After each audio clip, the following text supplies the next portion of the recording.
topic is letter from teachers. Did you want the group time allotment? 5 minutes? Please.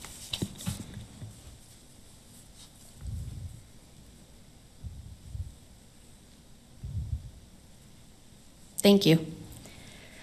I'm Sarah Smith from the New Mexico Freedoms Alliance. I wanted to share with you today a letter to the Public Education Department that was written on behalf of over 200 New Mexico teachers all across the state, including teachers in Las Cruces, Albuquerque, Santa Fe, Deming, and elsewhere. Teachers are concerned about the persistently low academic achievement of New Mexico students. The letter includes the top ways that school districts and the state can help ensure student success. I won't have time to read the full letter to you, but I wanted to share some of the highlights with you today. Number 1, reduce our class sizes. Many of our class sizes are too large for us to be effective. With large class sizes, we have less time to give individual attention to our students. We recommend the following class size limitations for the core academic classes. From K to 3rd grades, no more than 15 to 18 students. From 4th to 8th grades, no more than 18 to 20 students. And from 9th to 12th grades, no more than 22 to 24 students. Number 2, end social promotion. In some schools, all children are advanced to the next grade each year regardless of whether students are ready academically. Students need high expectations, not handouts. We need to be able to hold back students who are not yet ready to move to the next grade. When we cannot do this, education for all students suffers. We have to spend so much time trying to help some students catch up that many other students are neglected. The students who are at the top of the class are largely left on their own instead of being challenged to reach their full potential. Meanwhile, the students who come into our classes already struggling fall further and further behind because they just needed an extra year to catch up. We need to compassionately give these kids the time they need to mature and be ready to learn more. Number 3, hold kids accountable for behavior problems. Behavior issues are rampant, with kids acting out in class and being violent to the point of threatening and assaulting teachers, beating up other students, throwing chairs in the classroom, etc. Substance abuse issues are also widespread. Students who go to school to learn have their education interrupted incessantly.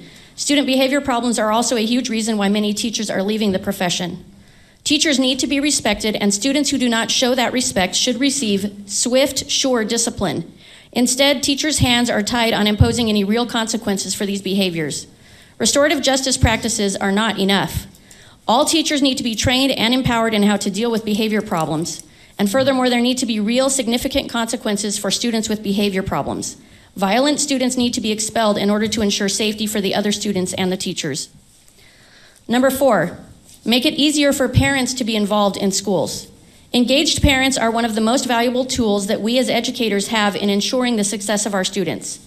Having parents volunteer in our classrooms helps us ensure there is enough attention and care for all the students in the class. However, it has become increasingly difficult for parents to be present on campus and in our classrooms, such that parent participation has decreased noticeably over the last few years. We understand there are security concerns. However, there needs to be a better balance that will allow more parents to volunteer and be involved in our schools. Number 5, allow teachers to focus on the academic basics instead of continually adding more topics. Teachers are given so many areas to focus on that the core academic subjects can lose their high priority.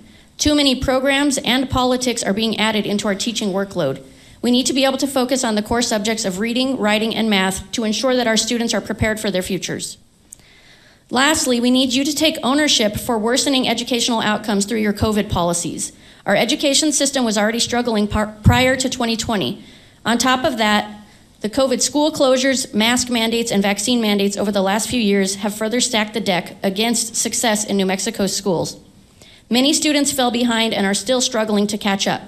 School closures, remote learning, and mask mandates impeded the learning of crucial skills such as reading and math. They also had serious negative effects on children's ability to learn communication and facial expressions, as well as their emotional health.